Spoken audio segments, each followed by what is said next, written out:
What's up, guys? So I'm pretty much shooting my Live by Night review back to back with the split one. I know that's why I'm in the same clothes. Now, I have a lot of expectations for this movie. Ben Affleck has definitely proven to be one of the best working directors in Hollywood. I loved Gone Baby Gone, I love The Town, and I loved Argo even more. And Live by Night is his worst movie.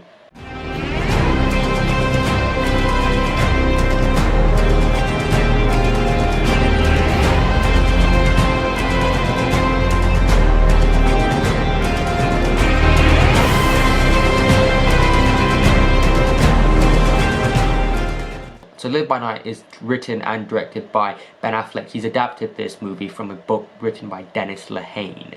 And it also stars Ben Affleck along with a really good supporting cast. Sienna Miller, Zoe Saldana, Chris Cooper, Ellie Fanning. A lot of good actors in this movie. And first of all, I want to talk about what I liked about this movie. Now, Ben Affleck, like I said, has proven himself to be one of the best directors in Hollywood. And that is very evident. The technical aspects of this movie are damn near flawless, okay? The costume design, the set design, the production design, just the cinematography. I'm going to get into the cinematography more later. Everything is executed with the utmost precision. And the story is very, very intriguing. It's like Ben Affleck has written a very intriguing story. Everything is in place, but the film fails to do anything with these stories. And it doesn't really find its footing.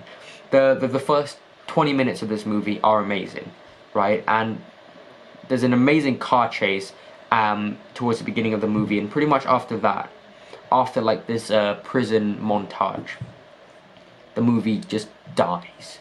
It just dies. There's nothing happens. It just stops, it breaks, and from then on, pretty much up until the end, it's just kind of boring. It's just a bunch of really beautiful stuff happening, and that's it. Yeah, like I said, I was going to talk about the cinematography. This is some of the best cinematography I've ever seen. The movie looks absolutely beautiful. I mean, look at this. It's pretty breathtaking.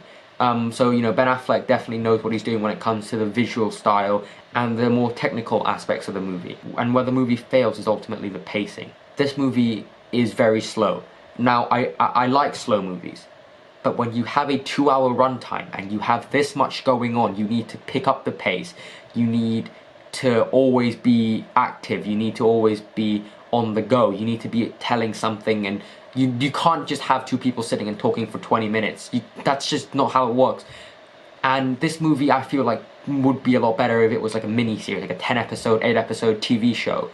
But they crammed it into 2 hours and it just doesn't. There's a lot of intriguing storylines. I mean, Chris Cooper and Ellie Fanning's storyline is extremely intriguing. There's a lot to be sort of fleshed out from that storyline. Ben Affleck's relationship with Sienna Miller, Ben Affleck's relationship with Zoe Saldana. All the relationships they don't feel very completed.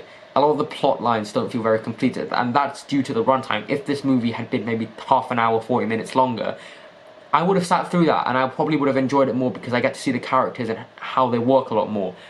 And Ben Affleck has made this movie as sort of like a love letter to the gangster movies, you know, the noir gangster movies. And correct me if I'm wrong, but I think the gangster movies probably need a bit more action. This movie pretty much has 2 action set pieces, and that's it. I mean, the action set pieces are the highlights. They are spectacular, especially the shootout at the end.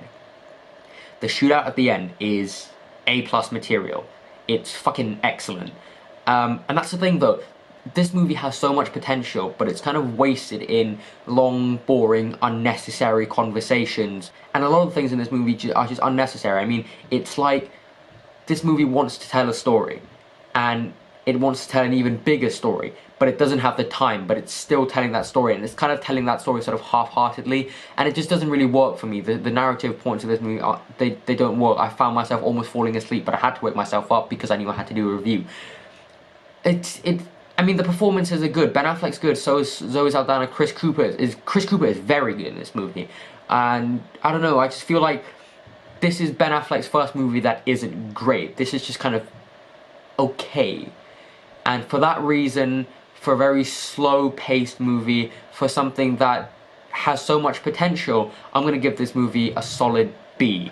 Guys, this is an absolutely beautifully made movie, but the pacing and some of the stuff that happens just kind of lets it down, to be honest. And that's why I didn't like this movie as much as I thought I would. I mean, the trailers and everything look so good.